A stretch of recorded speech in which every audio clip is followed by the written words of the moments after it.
So thermodynamics start చేస్తే కనుక thermodynamics అనేది ఫిజిక్స్లో oldest branch.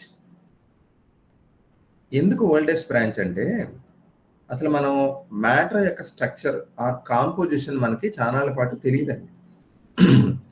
For example atoms అనే ఎంటిటీస్తో లేకపోతే ఆ బిల్డింగ్ బ్లాక్స్తో మ్యాటర్ తయారవుతుందన్న విషయం మనం బ్రౌనియన్ మోషన్ ద్వారా అర్థం చేసుకున్నాం. ఐన్స్టైన్ 1905లో వచ్చిన ఒక పేపర్ అది. ఓకే, సో 20th సెంచరీ స్టార్టింగ్లో 1905లో సో మనం ఏ ఇంగ్రీడియంట్స్తో తయారయ్యామో ఆటమ్ అనే బిల్డింగ్ బ్లాక్, దాని గురించి మనకు చాలా పాటు తెలియదు అసలు.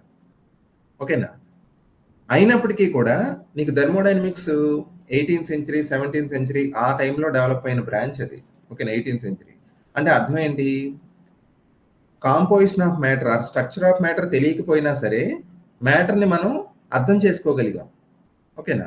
అంటే ఇది ఒక మ్యాక్రోస్కోపిక్ అప్రోచ్. మనకి ఏదన్నా ఒక విషయాన్ని స్టడీ చేయడానికి 2 అప్రోచెస్ ఉంటాయి. ఒకటి సూక్ష్మం, రెండోది స్థూలం. మైక్రోస్కోపిక్ అప్రోచ్ వేరు, మ్యాక్రోస్కోపిక్ అప్రోచ్ వేరు. మీకు 2 ఎగ్జాంపుల్స్ చెప్తాను. మీరు ఒక డాక్టర్ దగ్గరికి వెళ్ళారు. వెళ్ళినప్పుడు ఏదో ప్రాబ్లం ఉండి వెళ్ళారు. డాక్టరు మీ సిమ్టమ్స్ అడిగారు. ఎక్కడ పెయిన్ వస్తుంది, లేకపోతే అదర్ సిమ్టమ్స్, హెడేక్ ఉందా, ఫీవర్ ఉందా, ఇలాంటి పారామీటర్స్ అడుగుతూ ఆయన డయాగ్నోస్ చేద్దామని ట్రై చేస్తున్నారు జబ్బు ఏంటో. అది మైక్రో అప్రోచా మ్యాక్రో అప్రోచా చెప్పండి ఎవరన్నా? మ్యాక్రో.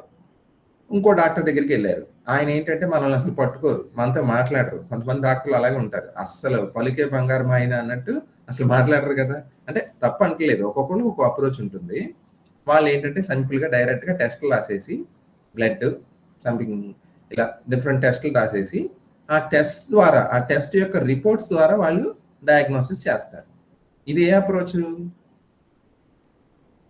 మైక్రోస్కోపిక్. సూక్ష్మమైన అప్రోచ్. సో మనకి థెర్మోడైనమిక్స్ అనేది మ్యాక్రోస్కోపిక్ అప్రోచ్. ఎందుకంటే నేను ఏమన్నాను ఇందాక, అసలు మనం వీఆర్ మేడప్ ఆఫ్ ఆటమ్స్ అన్న విషయమే మనకు తెలియదు. సో మైక్రోస్కోపిక్ అప్రోచ్ ద్వారా మీరు ఎక్స్ప్లోర్ చేద్దామంటే అవకాశమే లేదు అసలు. సో అలాంటప్పుడు మ్యాక్రోస్కోపిక్ అప్రోచే మనకున్న ఒకే ఒక ఆధారం. Thermodynamics is one such approach. Okay, ఇంకో చిన్న ఎగ్జాంపుల్ చెప్తాను. మీకు టెండూల్కర్ యాక్చువల్ చాలా యంగ్ ఏజ్ లో వచ్చారు క్రికెట్కి, తెలుసు కదా. ఆల్మోస్ట్ 16 years లో, ఇంటర్ ఫస్ట్ ఇయర్ లోనే ఆయన ఇంటర్నేషనల్ గేమ్ ఆడేశారు. ఓకేనా? కానీ ఒక ప్లేయర్, ఆ ప్లేయర్ అనేవాళ్ళు ఇప్పుడు మన సిస్టమ్, టెండూల్కర్ మన సిస్టమ్ అనుకోండి. ఆయన్ని అనలైజ్ చేసుకోవాలి, అర్థం చేసుకోవాలి. ఆయన స్కిల్ లెవెల్ ఎంత, ఆయన మంచి ప్లేయరా కాదా అని అర్థం చేసుకోవాలి. ఇక్కడ కూడా 2 ఉంటాయి, micro approach, macro approach. Macro approach అంటే ఏంటి? అతని స్టాట్స్ చూస్తే కనుక ఎన్ని సెంచరీస్, స్ట్రైక్ రేట్ ఎంత, లేకపోతే ఇలా అంటే మ్యాక్రోస్కోపిక్ పారామీటర్స్ చూసి ఎంత గొప్పడో అంచనా వేయచ్చు. కానీ అప్పుడే క్రికెట్లోకి వస్తున్న వ్యక్తికి స్టాట్స్ ఉండవు కదా.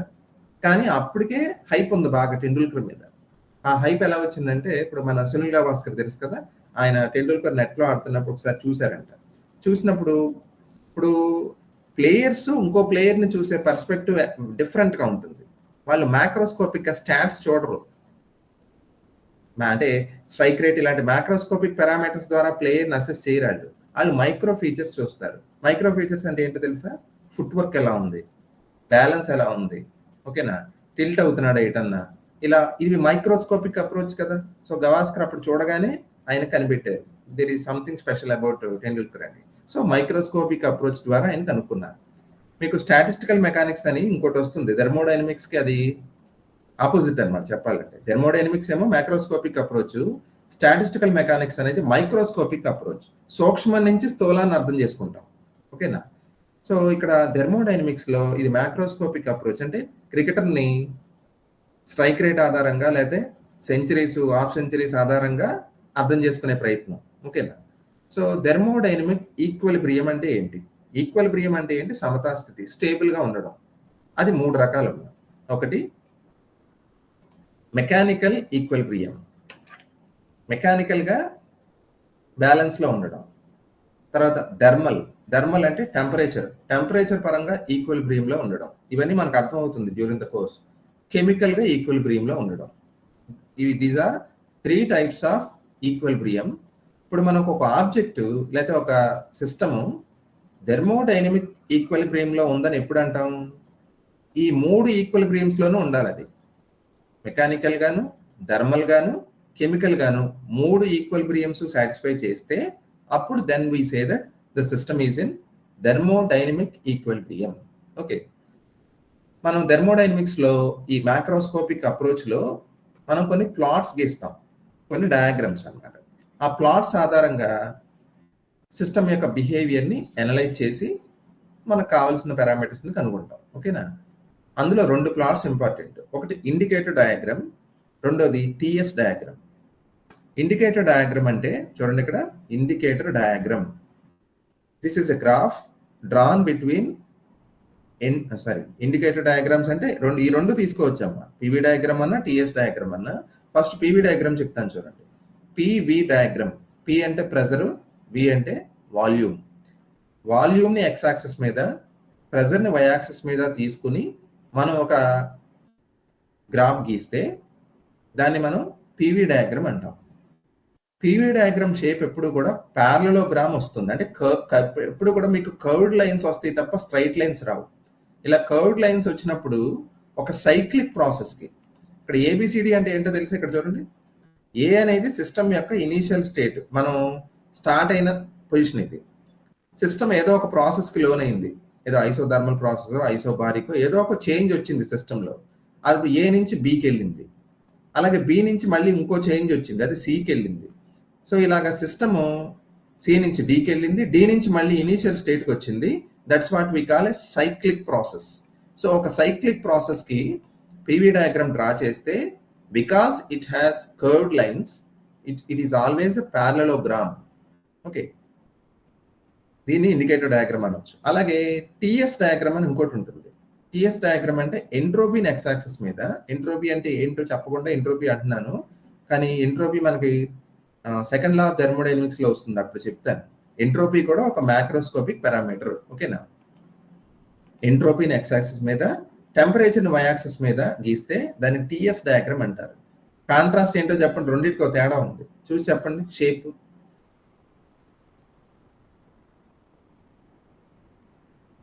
టిఎస్ డయాగ్రామ్ ఎలా ఉంది? టిఎస్ డయాగ్రామ్ లో స్ట్రైట్ లైన్స్ ఉన్నాయి అన్ని, అంటే it's a rectangle. Versus PV diagram లో ప్యారలలోగ్రామ్ వచ్చింది. అది బేసిక్ డిఫరెన్స్. ఓకే, అంటే ఆ వేరియేషన్ అలా ఉంటుంది. టెంపరేచర్ ఎంట్రోపీ వేరియేషన్ లీనియర్ గా ఉంటుంది, ప్రెజర్ వాల్యూమ్ వేరియేషన్ లీనియర్ గా ఉండదు. ఓకేనా? సో ఇక్కడ కూడా సేమ్ లాజిక్ అమ్మా. సిస్టమ్ ఏ అనే స్టేట్ లో ఉండి బికి వెళ్ళింది, బి నుంచి సికి వెళ్ళింది, సి నుంచి డి, మళ్ళీ సైక్లిక్ లో ఏకి వచ్చేసింది. సో ఇది ఒక రెక్టాంగిల్.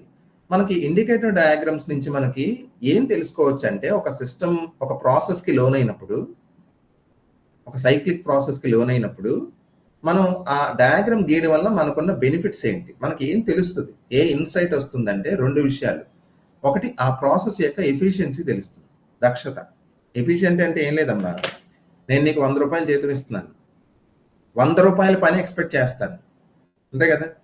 ఇప్పుడు నేను 100 రూపాయలు జీతం ఇస్తున్నప్పుడు నువ్వు కొంత లీనియన్సీ తీసుకొని ఒక 10 రూపాయలనేమో వేస్ట్ చేసి వేరే విధంగా వాడుతున్నావు.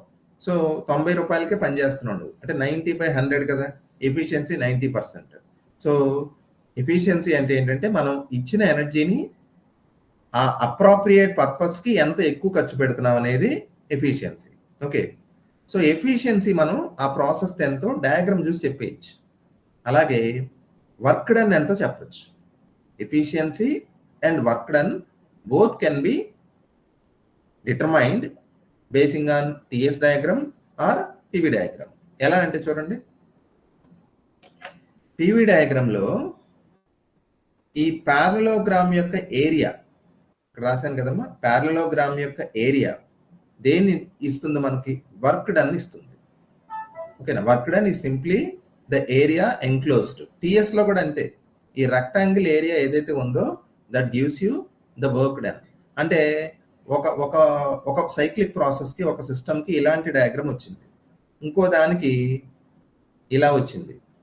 దేనికి వర్క్ డన్ ఎక్కువ చూడగానే చెప్పేయచ్చు. ఈ ఫస్ట్ ప్రాసెస్ కి వర్క్ డన్ ఎక్కువ, సెకండ్ కి తక్కువ, అంటే ఇది బెటర్, ఇది రిలేటివ్ గా పూర్ అనమాట. ఓకే, అలాగే మరి ఎఫిషియన్సీ ఎలా తెలుస్తారంటే ఏటా కదా ఎఫిషియన్సీకి సింబల్. ఏటా ఈజ్ ఈక్వల్ టు ఏడి అంటే ఈ సైడ్, ఈ ప్యారలోగ్రామ్ యొక్క సైడ్ బై ఏఎఫ్.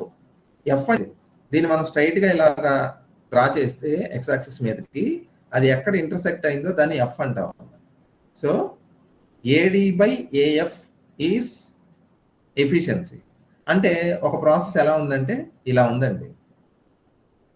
ఇంకో ప్రాసెస్ కి పివి డయాగ్రామ్ సరే టిఎస్ డయాగ్రామ్ ఎలా వచ్చిందంటే ఇలా వచ్చింది. ఈ రెండిట్లో దేనికి ఎఫిషియన్సీ ఎక్కువ చెప్పండి ఎవరన్నా?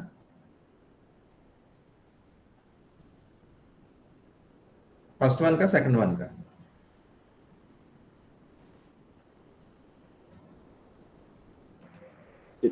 ఎలా చెప్పండి? ఏమా సెకండ్ వన్ కదా, ఏ బి డి కదా. అలాగే ఇక్కడ A B C D, AD ఎక్కువ ఉంది కదా ఇక్కడ, ఫస్ట్ కంటే సెకండ్ ఎక్కువ. తర్వాత ఏఎఫ్, ఏఎఫ్ అనేది ఇక్కడ దీనికి. సో మనకి ఇక్కడ ఏడి బై ఏఎఫ్ రేషియో ఇందులో కూడా అంతేనమ్మా. దాన్ని బట్టి మనం ఏం చెప్పొచ్చు అంటే ఎఫిషియన్సీ చెప్పొచ్చు. అంటే ఈ పర్టికులర్ రెక్టాంగిల్ కానీ ఈ ప్యారలోగ్రామ్ కానీ ఈ ఎక్స్ యాక్సిస్ కి ఎంత దగ్గరగా ఉంటే ఓకేనా ఆటోమేటిక్గా అంత ఎఫిషియన్సీ ఉన్నట్టు లెక్క. ఓకేనా. So AD by AF is efficiency and work area enclose gives you the work done. ఇవి వీటి వల్ల యూజెస్. ఓకే, ఇక్కడ ఒక పాయింట్ అమ్మా, నేను పివి డయాగ్రామ్ అన్నప్పుడు వాల్యూమ్ ని ఎక్స్ యాక్సిస్ మీద, ప్రెజర్ ని వై యాక్సిస్ మీద అన్నా. మనం వైస్ వర్సా తీసుకోవచ్చు అంటే జనరల్ గా తీసుకోకూడదు. మనం ఎప్పుడు కూడా గుర్తుంచుకోండి, ఎక్స్ యాక్సిస్ మీద ఇండిపెండెంట్ వేరియబుల్ ఉంటుంది, వై యాక్సిస్ మీద డిపెండెంట్ వేరియబుల్ ఉంటుంది. అది కన్వెన్షన్ అది. ఓకేనా. సో మీరు అబ్జర్వ్ చేస్తే వాల్యూమ్ అనేది బేసిక్ గా ఇండిపెండెంట్ వేరియబుల్. వాల్యూమ్ మారితే ప్రెషర్ మారుతుంది. ఓకేనా. సో వైస్ వర్సా ఆర్గ్యూ చేయొచ్చు, కానీ ఫండమెంటల్ గా చెప్తే B is independent and basing on B there will be a change in pressure. ఓకేనా. అలాగే ఎంట్రోపీ అనేది ఇండిపెండెంట్, దాని మీద డిపెండ్ అయ్యి టెంపరేచర్ మారుతుంది. So entropy on X axis and temperature on Y axis. Okay, next నేను ఇప్పుడు ఏమన్నాను, సిస్టమ్ ఏదన్నా ఒక ప్రాసెస్ కి లోన్ అయినప్పుడు ఆ ప్రాసెస్ యొక్క ఇండికేటర్ డయాగ్రామ్స్ యూజ్ చేసి మనం కొన్ని విషయాలు తెలుసుకోవచ్చు, వర్క్ డన్ కానీ ఎఫిషియన్సీ కానీ. ఆ ప్రాసెస్లకి కొన్ని ఎగ్జాంపుల్స్ చూద్దాం. ఐసోథర్మల్ ప్రాసెస్ చాలా ఇంపార్టెంట్. ఐసోథర్మల్ అనేది ఈజీగా అర్థం చేసుకోవచ్చు అమ్మా. ఐసో అనే పదానికి అర్థం సేమ్, థర్మల్ అంటే టెంపరేచర్ అని చెప్పాను కదా. So isothermal means same temperature. So ఒక ప్రాసెస్ కనుక కాన్స్టెంట్ టెంపరేచర్లో జరుగుతుంటే, టెంపరేచర్లో చేంజ్ ఉండట్లా, సిస్టంలో టెంపరేచర్ చేంజ్ అవ్వకుండా ఒక ప్రాసెస్ జరిగితే that process is what we call isothermal process.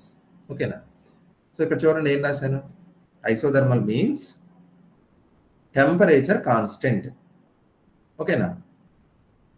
ఇక్కడ ఒక విషయం అండి, సిస్టమ్కి ఇంటర్నల్ ఎనర్జీ అని ఒకటి ఉంటుంది, ఇంటర్నల్ ఎనర్జీ. ఓకేనా. సెకండ్ లా వచ్చినప్పుడు ఇంకా దీని గురించి ఎలాబొరేట్ గా చెప్తాను. ఇంటర్నల్ ఎనర్జీ మళ్ళీ 2 టైప్స్ అమ్మ, internal kinetic energy, internal potential energy. Internal అనే పదం వచ్చిందంటే అది ఆ సిస్టమ్ లోపల ఉన్న యాటమ్స్ మాలిక్యూల్స్ వల్ల వచ్చేది కదా. సో ఇంటర్నల్ కైనెటిక్ ఎనర్జీ ఎందుకు వస్తుందంటే, మీరు ఒక సాలిడ్ తీసుకోండి, పెన్ తీసుకోండి, లేదా ఏదైనా ఒక సిస్టమ్ తీసుకోండి, దాని లోపల ఉన్న యాటమ్స్ కానీ మాలిక్యూల్స్ కానీ రెస్ట్ లో ఉంటాయా? ఉండవు కదా. సాలిడ్స్ లో కూడా రెస్ట్ లో ఉండవు. గ్యాసెస్ లో అఫ్ కోర్స్ ఎలాగో మనం అనుకున్నాం కదా, ర్యాండమైజ్డ్ గా మూవ్ అవుతుంటాయి ఈ 4 పాసిబుల్ డైరెక్షన్స్ అని. నేను అనేది సాలిడ్ లోనే ఈ అయాన్స్ ఉంటాయి చూసారా క్రిస్టల్లో, అవి స్టేబుల్ గా ఇలా ఫిక్స్డ్ గా ఉండవు, they vibrate to and fro, simple harmonic motions చేస్తుంటాయి అవి. ఓకేనా. సో ఎప్పుడైతే ఇవి మూవ్ అవుతుంటాయో దే హ్యావ్ కైనెటిక్ ఎనర్జీ కదా, that is what we call internal kinetic energy. Object as a whole move అవుతున్నప్పుడు అది వేరు, that is not internal kinetic energy. ఒక సిస్టమ్ లోపల ఉన్న మాలిక్యూల్స్ లేదా యాటమ్స్ వాటి మెయిన్ పొజిషన్ కి రిలేటివ్ గా ఇలా వైబ్రేట్ అవడాన్ని ఇంటర్నల్ కైనెటిక్ ఎనర్జీ అంటాం. మరి ఇంటర్నల్ పొటెన్షియల్ ఎనర్జీ ఎప్పుడు వస్తుంది? నేను ఎప్పుడు గుర్తుపెట్టుకోండి, పొటెన్షియల్ ఎనర్జీ ఎందుకు వస్తుంది అంటే ఫోర్సెస్ వలన వస్తుంది, అది ఫీల్డ్ వలన. ఇప్పుడు ఆ మాలిక్యూల్స్ మధ్య ఇంటరాక్షన్స్ ఉంటాయిగా, లేకపోతే ఈ ఆబ్జెక్ట్ స్టేబుల్ గా ఎలా ఉంటుందండి ఇలాగా, వీటి మధ్య లోపల అట్రాక్టివ్ ఫోర్సెస్ ఉండబట్టే కదా, ఇంటర్ మాలిక్యులర్ ఫోర్సెస్. ఓకేనా. సో అవి అయానిక్ బాండో, కోవెలెంట్ బాండో ఏదో సంథింగ్ ఏదో పేర్లు పెడతాంగా, ఏం పేర్లు పెట్టినా అది ఒకటే, ఎలక్ట్రోమాగ్నెటిక్ ఫోర్స్. ఆ ఎలక్ట్రోమాగ్నెటిక్ ఫోర్స్ ఉంటుంది కదా, ఫోర్స్ ఉన్నప్పుడు పొటెన్షియల్ ఎనర్జీ ఉంటుందిగా. So every system has internal kinetic energy and internal potential energy. ఈ రెండింటి యొక్క టోటల్ మనం ఇంటర్నల్ ఎనర్జీ అంటాం. ఇక్కడ ఇంటర్నల్ ఎనర్జీ దేని మీద డిపెండ్ అవుతుందంటే టెంపరేచర్ మీద. ఎందుకంటే సింపుల్గా ఆలోచించేటప్పుడు నేను చెప్పిన దాన్ని బట్టి ఆలోచించవచ్చు. మీరు టెంపరేచర్ రైజ్ చేసాం, వాటర్ తీసుకోండి ఒక గ్లాస్లో, అదే సిస్టమ్, వేరే ఎగ్జాంపుల్ ఏం కావాలి. వాటర్ని మనం వేడి చేస్తున్నాం, వేడి చేసినప్పుడు ఏమవుతుంది, మనం వేడి చేస్తున్నాం అంటే హీట్ చేస్తున్నట్టు ఎనర్జీ ఇస్తున్నట్టే కదా సిస్టమ్కి. ఆ ఎనర్జీని ఎవరు తీసుకుంటారు, ఆ లోపల ఉన్న ఆటమ్స్ ఆర్ మాలిక్యూల్స్ తీసుకుంటాయి కదా.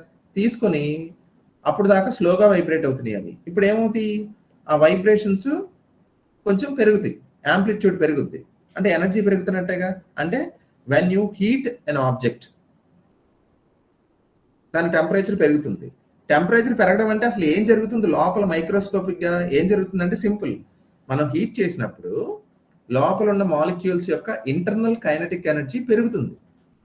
ఇంటర్నల్ కైనెటిక్ ఎనర్జీ పెరగడం అంటే ఇలా వైబ్రేట్ అవుతాయి. అలా పెరిగినప్పుడు అదే మనకి టెంపరేచర్ పెరిగినట్టు మనం ఫీల్ అవుతాం. టెంపరేచర్ అనేది macroscopic parameter, internal kinetic energy అనేది మైక్రోస్కోపిక్ పారామీటర్. ఓకేనా. ఎప్పుడు కూడా మ్యాక్రో దేని వల్ల వస్తుంది, మైక్రో వల్లనే వస్తుంది. ఫుట్ వర్క్ బ్యాలెన్స్ బాగుంటేనే గొప్ప ప్లేయర్స్ అవుతారు, అంతేగాని గొప్ప ప్లేయర్లు అవడం వల్ల వాళ్ళకి ఇది రాదు.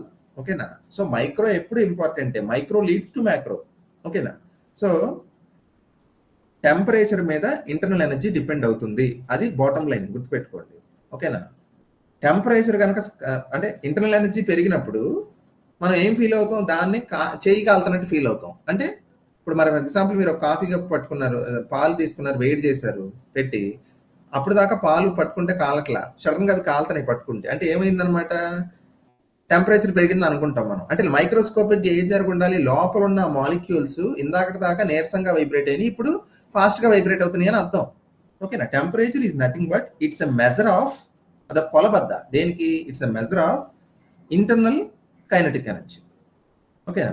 సో టెంపరేచర్ కాన్స్టెంట్ గా ఉంటే ఇంటర్నల్ కైనెటిక్ ఎనర్జీ కాన్స్టెంట్ గా ఉన్నట్టే కదా. సో నేను ఐసోథర్మల్ ప్రాసెస్ లో ఏమని చెప్పాను, isothermal temperature constant, temperature constant కాబట్టి ఐసోథర్మల్ ప్రాసెస్ లో ఇంటర్నల్ ఎనర్జీ అనేది మారదు, constant. Change in internal energy ఎంత అప్పుడు, 0. ఓకే. తర్వాత ఇంకో ఇంపార్టెంట్ పాయింట్, ఐసోథర్మల్ ప్రాసెస్లు ఎప్పుడు కూడా స్లోగా జరుగుతాయండి, స్లోగా జరగాలి. ఎందుకని, అలా జరగకపోతే కుదరదు. ఇప్పుడు మనం ఏదన్నా ఒక ఎగ్జాంపుల్ తీసుకుంటే, మనం ఒక గ్యాస్ ని కంప్రెస్ చేస్తున్నాం. ఇదివరకు సైకిల్ పంప్స్, ఇంట్లోనే సైకిల్ పంప్ ఉండి దాంతో గాలి కొట్టుకునే వాళ్ళు కదా పెద్దవాళ్ళు. ఆ సైకిల్ అలా ప్రెస్ చేసినప్పుడు పిస్టన్ ని ఎయిర్ లోపలికి వెళ్తుంది కదా.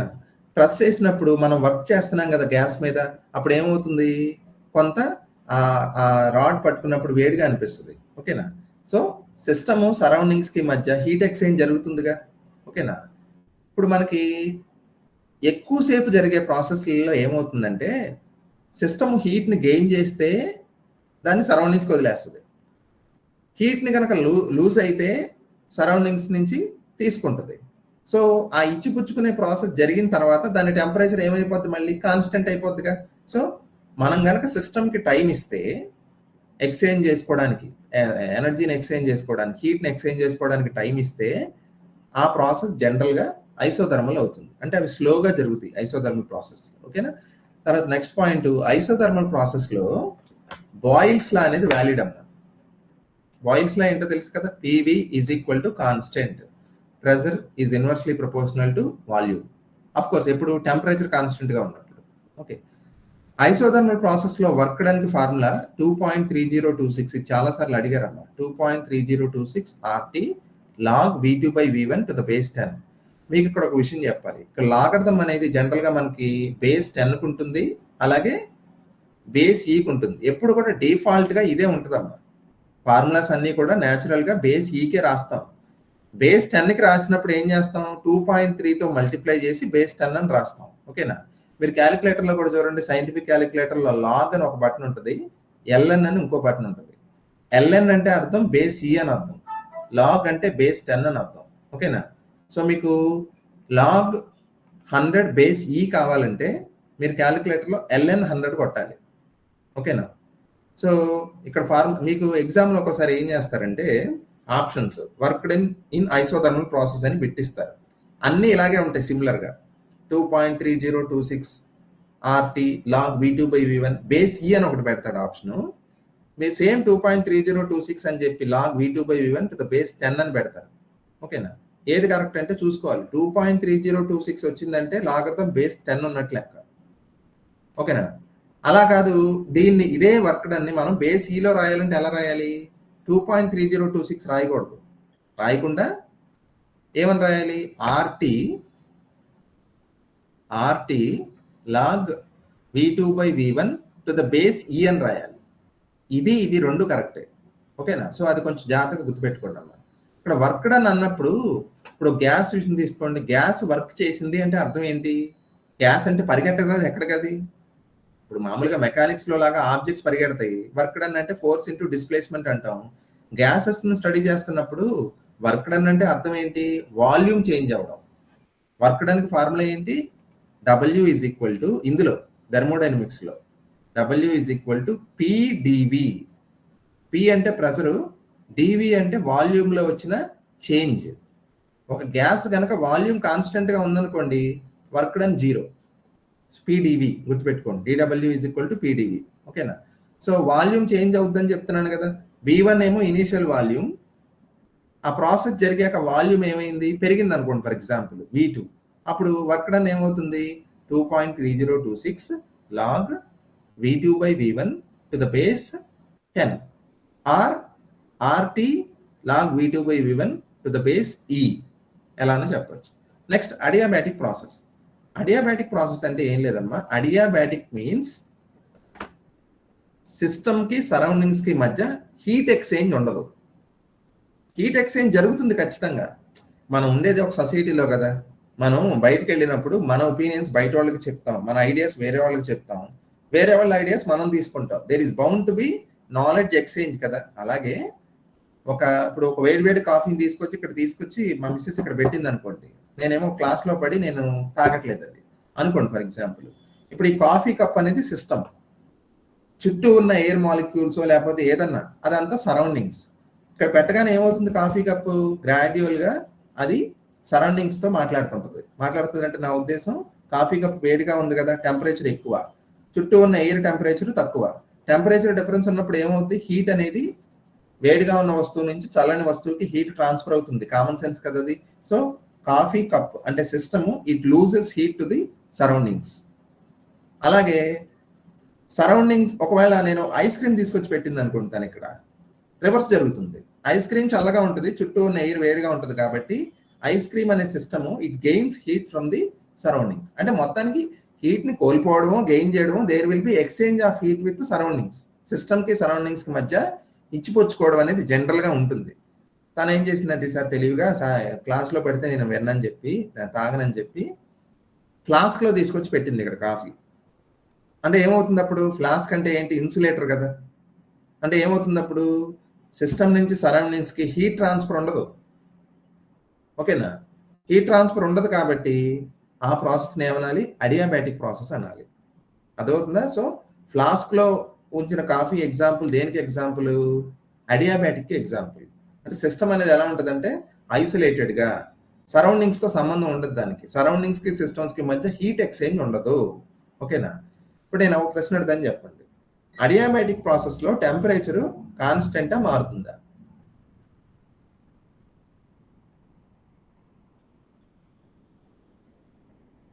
Constant sir. ఎందుకు కాన్స్టెంట్ అమ్మా? నేను ఇక్కడ హీట్ ఎక్స్చేంజ్ ఉండదన్నాను, మరి టెంపరేచర్ కాన్స్టెంట్ ఉంటుంది అంటారా?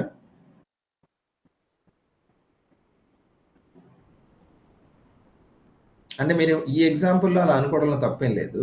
ఫర్ ఎగ్జాంపుల్ ఫ్లాస్క్ పెట్టాను, హీట్ ఎక్స్చేంజ్ ఉండదు కాబట్టి కాఫీ లోపల వేడిగా ఉంటుంది సార్, అలాగే ఉంటుంది అనుకుంటాను.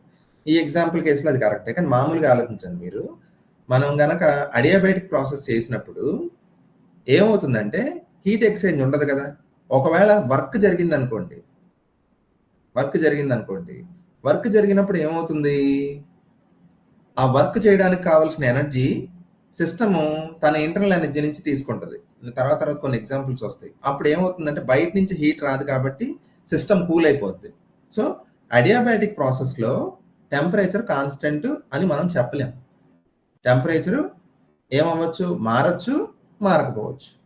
హీట్ ఎక్స్చేంజ్ మాత్రం ఉండదు. అంటే d Q is equal to 0. Q అనే దాన్ని హీట్ అంటాం కదా, డిక్యూ ఈజ్ ఈక్వల్ టు 0. ఐసోథర్మల్లో డియూ ఈజ్ ఈక్వల్ టు 0. అంతేగా, యూ అంటే internal energy. So d U is equal to ఎంత, 0. ఓకే. సో ఐసోథర్మల్ అడియాబాటిక్ ప్రాసెస్లు చాలా ఇంపార్టెంట్. ఐసోథర్మల్కి క్వైట్ ఆపోజిట్గా అడియాబాటిక్ ఉంటుంది. నేను అడియాబాటిక్ ఐసోథర్మల్ ప్రాసెస్లు ఎలా జరుగుతాయి అన్నాను, స్లోగా జరుగుతాయి అన్నాను. ఫాస్ట్గా జరిగే ప్రాసెస్లన్నీ అడియాబాటిక్ ప్రాసెస్లు. ఎందుకో తెలుసా, ఒక లాజిక్ ఉంది అందులో, సింపుల్ లాజిక్. ఒక ప్రాసెస్ ఫాస్ట్గా జరిగినప్పుడు సిస్టమ్ సరౌండింగ్స్ కబుర్లు వేసుకొని మాట్లాడుకొని హీట్ని ఎక్స్చేంజ్ చేసుకునే అంత ఛాన్స్ ఉండదు. హీట్ ఎక్స్చేంజ్ జరగదుగా అంత షార్ట్ టైంలో. హీట్ ఎక్స్చేంజ్ జరగకపోతే ఆ ప్రాసెస్ని ఏమంటాం, అడియాబాటిక్ అంటాం. సో అడియాబాటిక్ ప్రాసెస్లు జనరల్గా ఫాస్ట్గా జరుగుతాయి. ఓకేనా, ఫాస్ట్గా జరిగే ప్రాసెస్లో అడియాబాటిక్, అది కరెక్ట్. బాయిల్స్లో ఐసోథర్మల్లో వ్యాలిడ్, ఇక్కడ వ్యాలిడ్ కాదు. ఓకేనా, బాయిల్స్లో నాట్ వ్యాలిడ్. మరి ఏది వ్యాలిడ్ అవుతుందంటే ఇక్కడ రాశాను చూడండి, ఏది valid, PV is equal to constant అని చెప్పేది బాయిల్స్ లా కదమ్మా. PV is equal to constant Boyle's law. ఇక్కడ పీవీ కాన్స్టెంట్ కాదమ్మా, PV power gamma is equal to constant. Gamma అంటే అటామిసిటీ అంటాం, తర్వాత చెప్తాను నేను అది. అదొక పారామీటర్ కింద గుర్తుపెట్టుకోండి. So Boyle's law not valid. PV power gamma కానీ, టీవీ పవర్ గామా -1 కానీ, P power 1 minus gamma, T power gamma, 3 గుర్తుండాలమ్మా. ఈ 3 కాన్స్టెంట్ గా ఉంటాయి.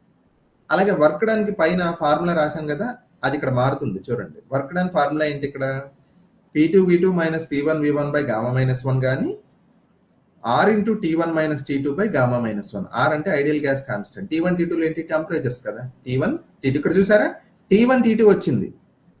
మీకు ఐసోథర్మల్లో T1 T2 లేదు, ఎందుకని టెంపరేచర్ కాన్స్టెంట్ కదా. కానీ అడియాబాటిక్ లో టెంపరేచర్ మారచ్చు కదా. So T1 T2 initial temperature, final temperature. ఓకేనా. సో ఇది ఐసోథర్మల్ అడియాబాటిక్ అమ్మా. ఓకే, చెప్పండి, ఫాస్ట్ గా జరిగే ప్రాసెస్ ఏ process, adiabatic process. Adiabatic process లో ఏది కాన్స్టెంట్ గా ఉంటది, హీట్ సార్. హీట్ అంటే హీట్ ట్రాన్స్ఫర్ ఉండదు. ఓకేనా. ఐసోథర్మల్ ప్రాసెస్ లో ఏది constant, temperature. Okay, temperature constant. Aditya చెప్పినట్టు టెంపరేచర్ కాన్స్టెంట్ కాబట్టి ఇంటర్నల్ ఎనర్జీ కూడా కాన్స్టెంట్, అంటే d U is equal to 0. Okay, ఏ ప్రాసెస్ లో బాయిల్స్ లా వ్యాలిడ్ అవ్వదు, adiabatic sir. Okay, very good. So అర్థమైంది. కాబట్టి మీకు థెర్మోడైనమిక్స్ లో కొన్ని బేసిక్ క్లాస్ ఉన్నాయి అన్నమాట. ఓకేనా, 0th లా, ఫస్ట్ లా, సెకండ్ లా అని ఆ 3 చెప్పి నేను వాళ్ళకి స్టాప్ చేస్తాను. ఇక్కడ విషయం గమనించండి, థెర్మోడైనమిక్స్ అసలు మీనింగ్ చెప్పడం మర్చిపోయాను. థెర్మో అంటే హీట్, డైనమిక్స్ అంటే మూమెంట్.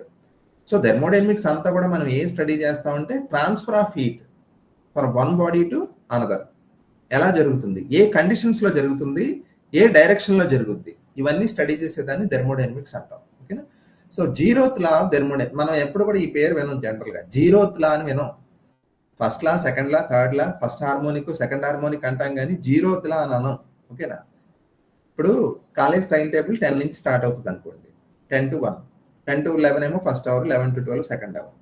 నేను ఇంకా ఎక్కువ చెప్పాలనుకుంటున్నా పిల్లలకి, అప్పుడు ఏం చేయాలి, 0th అవర్ పెట్టాలి. ఓకేనా, అంటే యాక్చువల్ ఉన్న టైం కంటే ముందు అవర్. 0th లా అని ఎందుకు పేరు వచ్చిందంటే ఫస్ట్ లా ఆఫ్ థెర్మోడైనమిక్స్ చెప్పిన తర్వాత ఇది కనుగొబడింది. అందుకని ఫస్ట్ కంటే తక్కువ నెంబర్ ఇవ్వాలి కదా, అందుకే దీన్ని మనం 0th లా అంటాం. 0th లా ఆఫ్ థెర్మోడైనమిక్స్ ఏం చెప్తుందంటే టెంపరేచర్ని డిఫైన్ చేస్తుంది, టెంపరేచర్ అనే కాన్సెప్ట్ని డిఫైన్ చేస్తుంది. ఓకేనా. టెంపరేచర్ అంటే నేను ఇందాక ఏమని చెప్పాను, temperature is nothing but the internal kinetic energy అని చెప్పాను.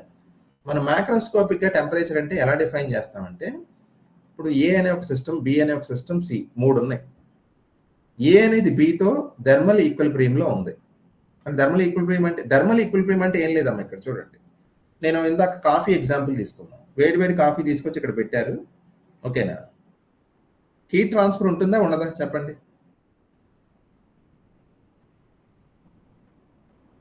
ఉంటుంది సార్. ఉంటుంది కదా. టెంపరేచర్ డిఫరెన్స్ ఎప్పుడైతే ఉంటుందో there is bound to be transfer of heat. So coffee loses heat to the surroundings గ్రాడ్యువల్గా, అంతే కదా. సో ఇక్కడ ఏమవుతుందంటే థర్మల్ ఈక్విలిబ్రియం ఉందా ఇనీషియల్గా కాఫీకిను సరౌండింగ్స్కి మధ్యలో? ఓ సార్. థర్మల్ ఈక్విలిబ్రియం లేదని ఎందుకంటే థర్మల్ అంటే టెంపరేచర్ కదా, టెంపరేచర్ ఈక్వల్గా ఉందా? లేదుగా. కాఫీ టెంపరేచర్ ఎక్కువ, సరౌండింగ్స్ టెంపరేచర్ తక్కువ.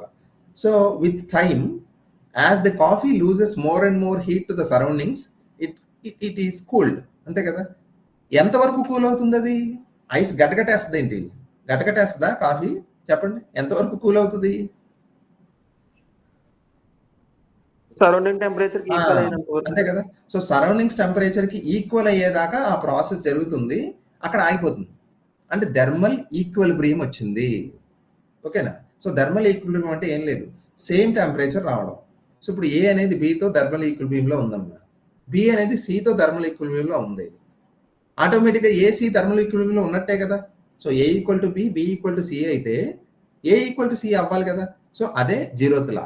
అంటే జీరోత్ లా ఏం చెప్తుందని అడుగుతారు, ఇట్ డిఫైన్స్ టెంపరేచర్. ఓకే.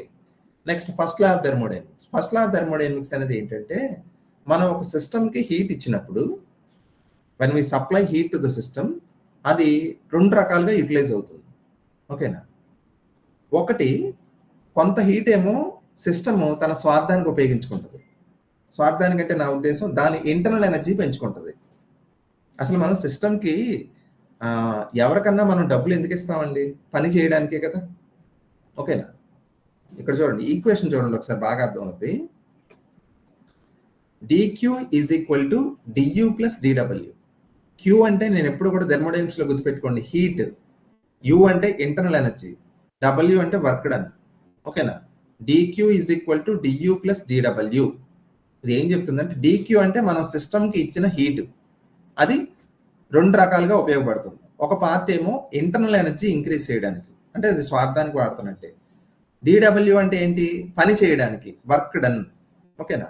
నేను ఇప్పుడు ఏమంటున్నానంటే చూడండి, ఇప్పుడు ఒక స్టవ్ మీద ఒక వెసల్లో వాటర్ పెట్టారు, స్టవ్ ఆన్ చేశారు.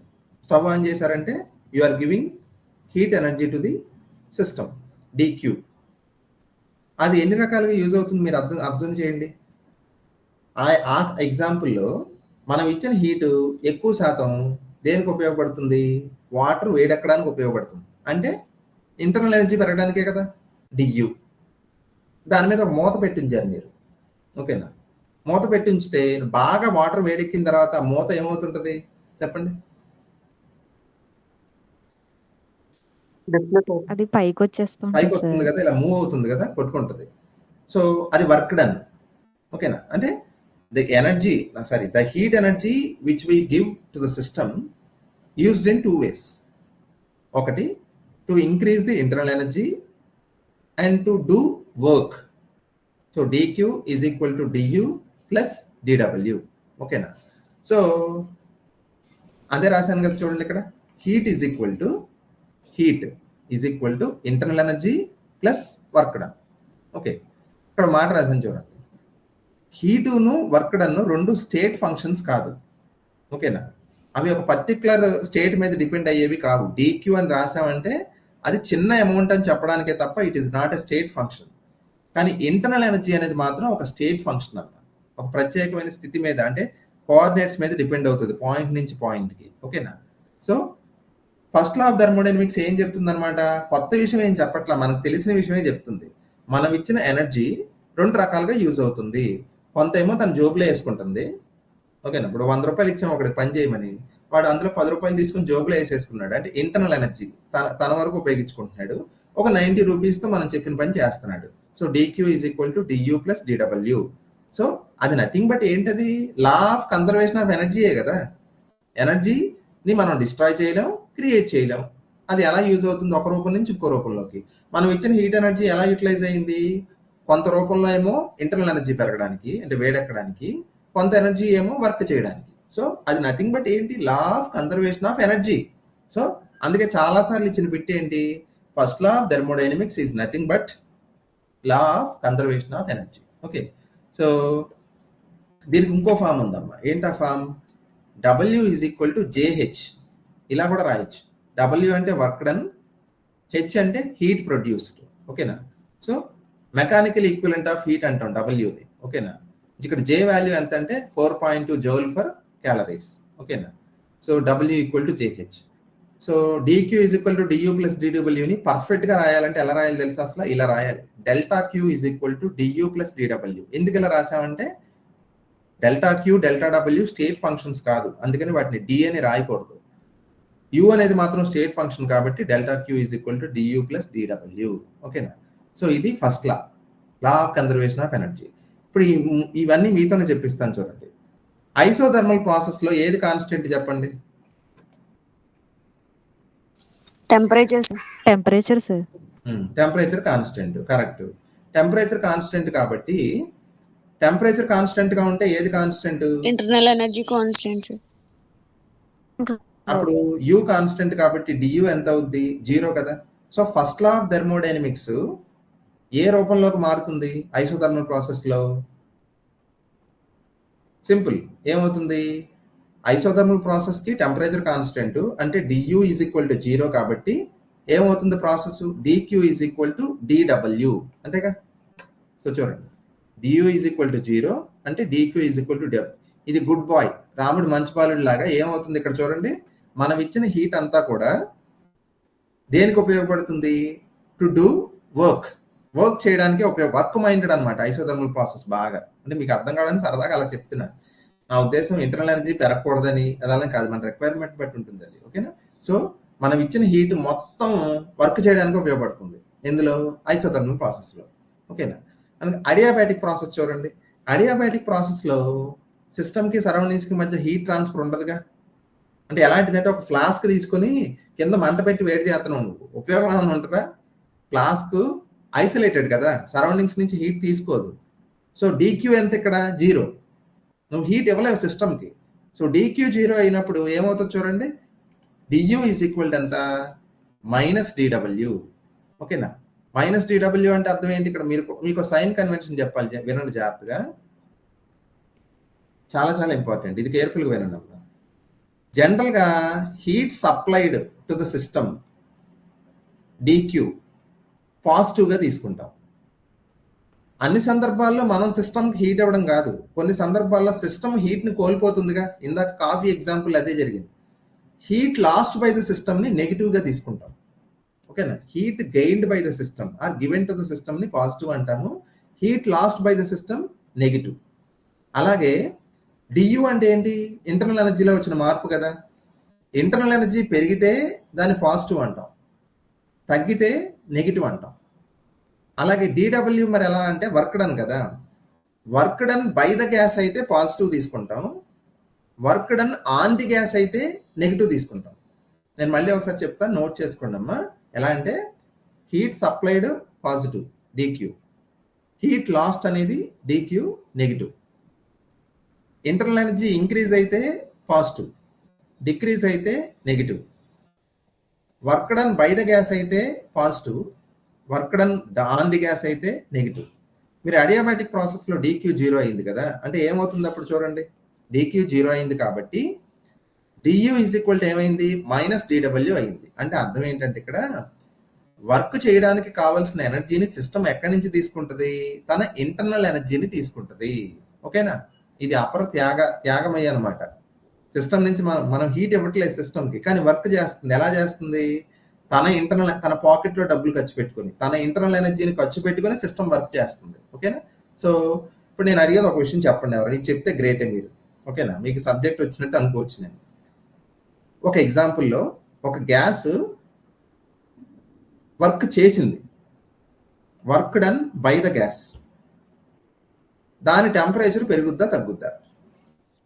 పెరుగుతుంది సార్. ఎలాగా? ఎలా చెప్తున్నావు?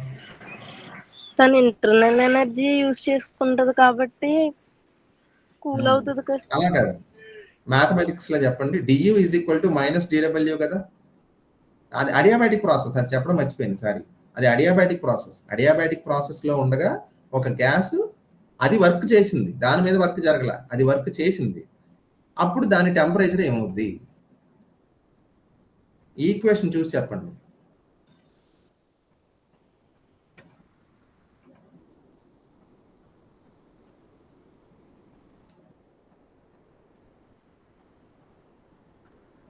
నేను చెప్పనా, work done by the gas అన్నాను కదా నేను. Work done by the gas అంటే డిడబ్ల్యూ పాజిటివా నెగిటివా? Negative sir. కదమ్మా, work done by the gas అంటే పాజిటివ్ నోట్ చేసుకోమన్నాను. Work done on the gas అంటే నెగిటివ్ అని చెప్పాను. ఓకేనా? So work done by the gas అని నేను చెప్పానుగా ఈ ఎగ్జాంపుల్లో. So d W positive, d W positive కాబట్టి డియు ఏమవుద్ది, నెగిటివా పాజిటివా?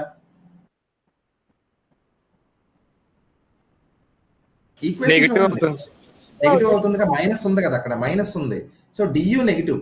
డియు నెగిటివ్ అంటే అర్థం ఏంటి, తగ్గినట్ట పెరిగినట్ట ఇంటర్నల్ ఎనర్జీ? Decrease sir.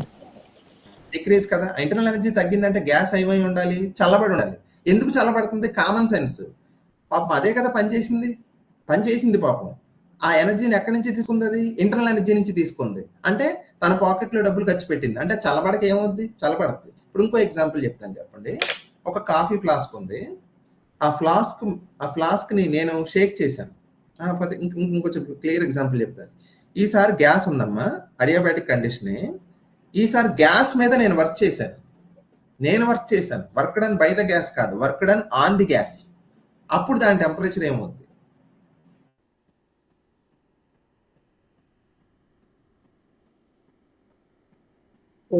పెరుగుతుంది. ఎందుకని? Work done on the gas అంటే డిడబ్ల్యూ నెగిటివా పాజిటివా? Negative sir. నెగిటివ్ ఏమవుతుంది అక్కడ? ప్లస్ అయిపోద్ది. మైనస్ మైనస్ ప్లస్ కదా. డియు ప్లస్ వచ్చింది. డియు ప్లస్ అంటే ఇంటర్నల్ ఎనర్జీ పెరిగినట్టు, అంటే టెంపరేచర్ పెరిగినట్టు. సో సైన్ కన్వెన్షన్ తెలియకుండా నువ్వు అప్లై చేయలేవు థర్మోడైనమిక్ క్లాస్ ని. సైన్ కన్వెన్షన్ ఖచ్చితంగా తెలియాలి. ఓకేనా? So first law of thermodynamics ఇదమ్మా. ఓకేనా? నేను ఇక్కడ స్టాప్ చేస్తున్నా, 8:50 అయిపోతుంది కదా, మళ్ళీ రష్ అవుతుంది. సో అడియాబాటిక్ ఐసోథర్మల్ చెప్పాను కదా, నెక్స్ట్ సైక్లిక్ ఐసోచోరిక్ చెప్తాను ఈవినింగ్. సో ఇక్కడ స్టాప్ చేస్తున్నాను. వంశీ చెప్తున్నాను. డిడబ్ల్యూకి అదే డో అని రాశారు. అవునమ్మా, డెల్టా రాశాను, డి రాశాను, అదంటావా? అవునమ్మా, అది ఎందుకు రాసావు, నీ డౌట్ అదేనా? ఏం లేదు. స్టేట్ ఫంక్షన్ అంటే నేను ఎలాబరేట్ చేసి టైం పడుతుందని చెప్పాలి. స్టేట్ ఫంక్షన్ అంటే ఏంటంటే, ఇప్పుడు ఇంటర్నల్ ఎనర్జీ అనే ఆ ఫంక్షన్ కొన్ని కోఆర్డినేట్స్ మీద బేస్ అయ్యి మారుతుంది. పాయింట్ నుంచి పాయింట్ కదా, ఒక కంటిన్యూస్ ఫంక్షన్. ఓకేనా? డిక్యూ అని రాసామంటే అది ఒక స్టేట్ మీద డిపెండ్ అయ్యేది కాదు. డిక్యూ అనేది ఒక అమౌంట్ ఆఫ్ హీట్ గివెన్. ఓకేనా? అలాగే డిడబ్ల్యూ అంటే ఏంటి, అది ఒక పర్టికులర్ స్టేట్ మీద డిపెండ్ అవ్వదు. ప్రెజర్ ఎంత, వాల్యూమ్ ఎంత, టెంపరేచర్ ఎంత ఉంటే అది అంత ఉంటుందని ఉండదు. ఓకేనా? సో వర్క్ డన్, హీట్ అనేది ఒక స్టేట్ మీద డిపెండ్ అయ్యే వేరియబుల్స్ కాదు. కానీ ఇంటర్నల్ ఎనర్జీ అనేది ఒక పర్టికులర్ స్టేట్ మీద, అంటే ప్రెజర్, వాల్యూమ్, టెంపరేచర్ ఎంత ఉంటే ఇంటర్నల్ ఎనర్జీ అంత ఉంటుందని ఉంటుంది. సో అదొక స్టేట్ ఫంక్షన్. ఓకేనా? సో ఇప్పుడు మనం దీనికి బెటర్ ఎగ్జాంపుల్ ఎలా చెప్పొచ్చు అంటే, ఫర్ ఎగ్జాంపుల్ మనం ఎగ్జామ్లో ఫెయిల్ అయ్యామా లేదా అనేది ఉంది. అది స్టేట్ ఫంక్షనా లేకపోతే మామూలు వేరియబుల్ అంటారా? స్టేట్ ఫంక్షనే. అంటే అదొక పర్టికులర్ స్టేట్, అంటే అలాగ మనం చేసిన వర్క్ మీద, వీటి మీద, కొన్ని ఫ్యాక్టర్స్ మీద డిపెండ్ అయ్యి అది దాని రిజల్ట్ ఉంటుంది. So that is a state function. ఇంక వేరే ఎగ్జాంపుల్ తీసుకుని, వేరే ఎగ్జాంపుల్ అంటే ఫర్ ఎగ్జాంపుల్ మనకి ఏదో లాటరీలో డబ్బులు వచ్చినాయి అనుకోండి, అది స్టేట్ ఫంక్షన్ కాదు కదా, రావచ్చు కోల్పోవచ్చు. షేర్ మార్కెట్లో మనం పెట్టిన డబ్బు స్టేట్ ఫంక్షన్ కాదు. అది దానికంటే ఒక ప్రత్యేకమైన కాన్సిక్వెన్స్ ఉండదు. ఓకేనా? కాజ్ అండ్ ఎఫెక్ట్ ఉండదు అక్కడ. సో అలా ఉండదు కాబట్టి డిక్యూని డిడబ్ల్యూ అని రాయకూడదు, డెల్టా క్యూ డెల్టా డబ్ల్యూ అని రాయాలి. ఓకేనా? యూ అనేది మాత్రం స్టేట్ ఫంక్షన్, అది స్థితి మీద డిపెండ్ అవుతుంది. ఒక స్టేట్ నుంచి ఇంకో స్టేట్ కదా కంటిన్యూస్ గా మారుతుంది, అందుకని మనం అలా రాయాలి. ఓకే, ఇంకేమైనా డౌట్స్ ఉంటే వాట్సాప్ పెట్టండి అమ్మా, నేను క్లారిఫై చేస్తాను. ప్రస్తుతానికి ఇక్కడ స్టార్ట్ చేస్తున్నాను.